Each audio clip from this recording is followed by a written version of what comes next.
So please give Ryan a very warm welcome. Okay? Okay. Right, if you can't hit me, let me know, right? Cool. So I'm not 12 years old, just to clarify. I'm a little bit older, but yeah, don't know which screen to go off. But basically, my name's Ryan Eastley. I'm from Chepstow, so about half an hour away from here. Basically, I started property about 3 years ago. I was an engineer before that for about 7 years, hence the age thing, hence the age joke. Basically, I obviously, like I said, live in Chepstow.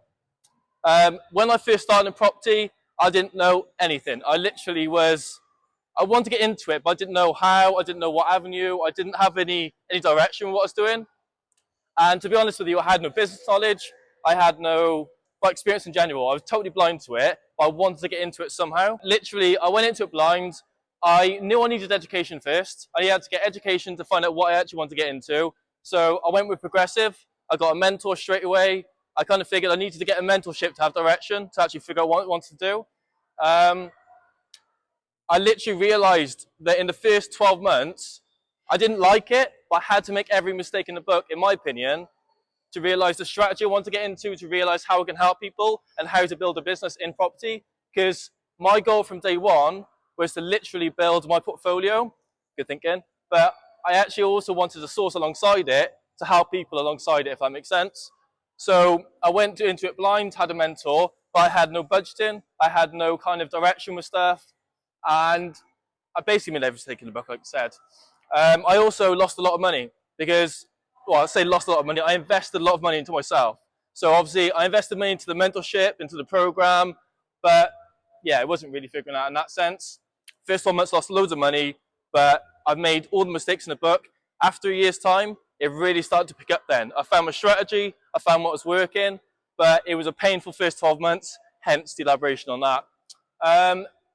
I figured actually, after 12 months, one of my biggest, proudest things was people. So what you guys are doing here, whether you're new, whether you're experienced, whether you're old, is absolutely wicked. So shout out to Howard for putting this together. Literally, the networking that you do every single week or every single month is really good. So we'll post this on Facebook and stuff as well, just to kind of promote that. But networking is so important. Met some great people along the way as well. Honestly, I've really found that working with good quality people is really, really beneficial. And I really encourage you to do it every single week. It's helped me a lot. And also, genuine, trustworthy people helps a lot. So, yeah.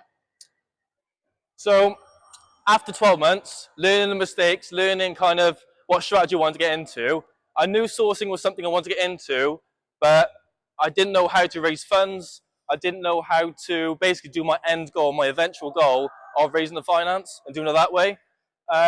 So, through realizing how not to source, I realized how to source properly, but I didn't like the idea, in my opinion, of just finding deals with people. So I got a new mentor, and I realized that the whole point of sourcing, in my opinion, is to help people literally build a portfolio. Sounds stupid to say, but it's factual. You're not going to get wealth, in my opinion, of one property. It's going to be a portfolio. It's going to be growing an actual wealthy portfolio, having a long-term mindset with it. That's, in my opinion, the way it should work, right? So every single client that comes to us, because we do a lot of social media and stuff, every single client that comes to us, it's always got to be a long-term mindset. It has to be a long-term mindset. Otherwise, they're not a good fit for our service, for what we actually provide. Because if you're thinking the next 6 to 12 months, a flip might be good for you. You know, rent to rent might be good for you. But I don't believe, in my opinion, that's the best way to invest in property. I believe that, in my opinion, appreciation is an absolute powerhouse. I believe in compounding, and I believe having a portfolio gives you that, in my opinion. Just stating, just to clarify that bit. Providing a great service, not just sourcing, in my opinion, not just saying, hey, here's a deal, here's a buyer. That doesn't work. I believe it works in the short term, but the whole point of a sourcing company, in my opinion, is to have a client who's got a goal. They're here with this budget, with this goal. They want to get to this point where they're going on 3 holidays a year, they're outside the job, they've grown financially, they're able to help their family better, all these sort of things. That only helps have a long-term goal with every client, and building that trust. For me, the first 12 months with any client is literally building trust with them more than anything. Not trying to get them out into, you know, a beach in Marbella or whatever. It's about actually just building trust with them, build a good service that way. And the irony is, the flip side to it is, I need to have the right type of client come to me to help them best.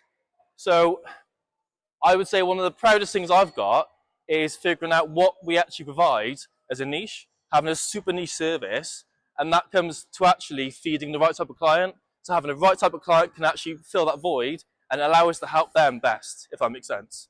So basically, a few little tick boxes is the natural one is capital, making sure they're financially able to actually work with in that sense. I don't know if it sounds snobby or whatnot, but at the end of the day, to help them, they have to have the funds, whether with their own angel, whether with their own family, I don't know, but they have to have the capital to invest. They have to, we actually ironically find it easier to work with people who live quite far away because our service is based upon doing everything, whether it's sourcing, finding, whether it's builders, solicitors, brokers. I highly recommend to every new client and existing client they use all of our service because we're very proud and we're very trusted in terms of what we do, and that's the best way we can help people. If that makes sense. How'd you scroll down on this, by the way? Is it just that way? Oh, there we go. And also, again, having a long-term mindset. Everyone has to have a long-term mindset.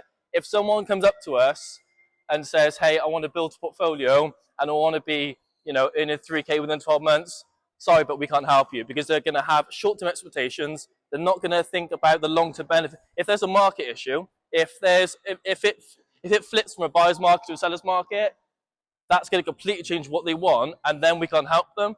Every investment has got to have a long-term goal to it, and it all accumulates that way, if that makes sense. So again, having a personalized service is absolutely pivotal to us. Literally saying, hey Bob, just random name, hey Bob, where are you? How can we help you best? Doing exactly what they need with their budget and having a plan that way allows us to help them best, not just finding them a deal in that sense. One thing I really like about what we do is super personalized. Literally every client we've got onboarded, I'm talking to every day. I get to know them really well. We're going out for drinks with them. We take them out for meals. It's really personalized, hence the trust building. Because the more time you spend with them, talk to them, the more you build the trust with them. Again, it's not sourcing, finding deals, in my opinion. It's actually building long-term relationships with people to help them best in that sense. And also, especially after the first 12 months, all the mistakes, building my power team, which will obviously feed into this later, building a power team to me has been a game changer. The reason that I love people who are international, we have lots of international clients, or national clients, London, etc., is because I'm able to provide all the information and all the service to them from afar. Like literally I've got 3 solicitors I work with and we separate them all of the projects. We've got brokers that we work with, and obviously I'll talk to Howard about this. We've got 3 trusted builders. Builders are one of the biggest issues out of everyone that comes to us who's had experience with other projects. Builders is the go-to conversation straight away. We work with our builders every day, every week, got their WhatsApp, talking to them. We've got a stager for flips if they want to do that. I don't like flips. Some people come up to us, want to flip, we can help with that, but it's not a go-to. But if they need to get staged to flip it, that's not an issue. We've got estate agents, letting agents, obviously letting agents for buy-to-lets if they want to let it out, estate agents to flip it, to advertise it, of course. And that's allowed us to help people, of course, just kind of do the full end-to-end. We've helped hundreds of people, to be honest with you. Like, it's literally a case of when we found the service that we provide and get the right client types, it really allowed us to build on that. So yeah, that's just allowed us to help hundreds of people, to be honest. And one thing that I know a couple of people here do is social housing. That's something that's been really, really strong lately, for obvious reasons. No management, no maintenance for 3, 5, 10 years. Beautiful, right? We do it for our own portfolio, and a lot of clients want it as well. So that's pretty cool. One of the things I really like about what we do is the fact that we build so much trust with people. We've got a lot of referrals now. So this has been something that's had to build. We've had to build a rapport. We've had to build the trust. But people are referring family, friends, etc., to us because they can see the service, they're happy with the service, and they're building it that way, which I think is pretty cool, to be honest with you. And the financial stability, of course, surviving. I was completely naive and new 3 years ago. and had no business knowledge, had no business experience. I'm still learning. I'm still quite young anyway, but it's allowed me to actually say, okay, we are a financially secure company now. There's going to be fluctuations, changes, markets change all the time, but for now it's all right. So fingers crossed, I guess. We got a few awards and stuff, but not really that important, to be honest. So obviously the bespoke sourcing is everything I've talked to so far. The other two things that we do, I've got my mentor, and he really likes to kind of advertise his mentoring because he's really bloody good at it, excuse the French. So I defer people to him if they kind of totally know when they want mentoring, and it's something that he literally instills in other people if they're a good fit for him, which I really like because he knows his service that he can provide and he can help people that way. And also with our own portfolio, we're always looking to work with angels. If you've got money in the bank and you want to work with us, have a contact and we'll go from there. We may not be a good fit, we may be a good fit. It's all about kind of saying, hey, we're looking to do this, and then have a conversation from there, see if we can help you.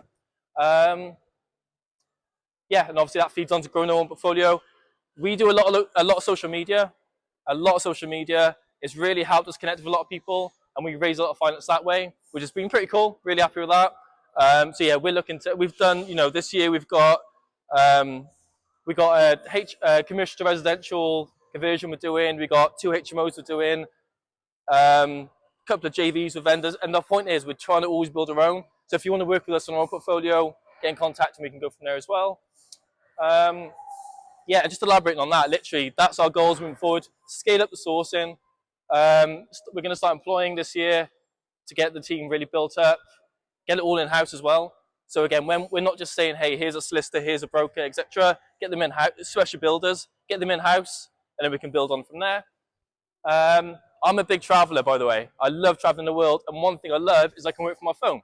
So everything I do, or almost everything I do, apart from social media, can be done over the phone, WhatsApp, emails, etc. That's what I love about property. I can be on the move and do this, and I love networking around the world. Going to Netherlands tomorrow to meet a JV client and meeting a bespoke client. Got a Dubai client coming over as well. So it's all international, which is why I say network, guys. Not just here, obviously great event, by the way, just to say, but like everywhere. Like really expand your horizon. Really recommend it, because you never know who you're going to meet. Honestly, it's wicked. And I think and that's our social media. If you want to connect, got a QR code on there. I don't know if you want to scan it, but we got every platform, I think. TikTok, Instagram, YouTube, whatever. This will be on YouTube tomorrow. But yeah, if you want to connect with us, have a chat, we can go from there. But yeah, I think that's about it, really. Yeah. I don't know if it's loud enough. Nice. So thank you. That was brilliant, by the way. Thank you for that. Cool. In your first year, so you're doing your mentorship. In your Yes. first year, Yes. what were you doing in terms of? Obviously, you said that you made a lot of mistakes during that time. Yeah. What were some of those mistakes, and did any of those mistakes turn into profit within that first year? Good question. So basically, in my first year, did I make any mistakes when I had absolutely no knowledge, no experience? Did I make any mistakes at all? Did I make any profit on them?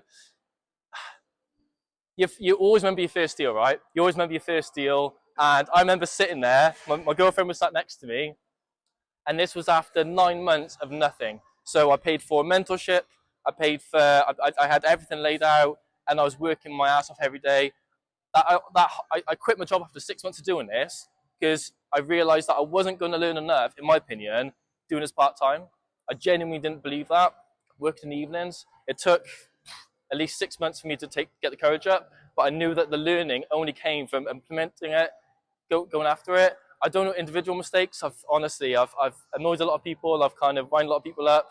It comes with the nature of kind of being very blunt and naive and not knowing how you can help people. The whole bespoke is about helping people. It's saying, it's connecting with people and saying, how can I help you to help me, or vice versa, that sort of thing. And having that approach and not saying, hey, give, or sorry, take. It's kind of, if that makes sense. Financially, I don't even want to talk about it, honestly. Like, I probably made a couple of deals and you're on cloud nine, but it's irrelevant, honestly, because you're not providing good service. You're not. Like I know you feel like, oh, I've cash in the bank, but you're not having the right mindset, in my opinion. Does that make sense? I don't know if that's your question or not, but that's my opinion on it. Yeah. But yeah. If there's anything else. All good? Rocking? Thank you very much for that. Cheers, Cool. Ryan. No, thank you. Appreciate it.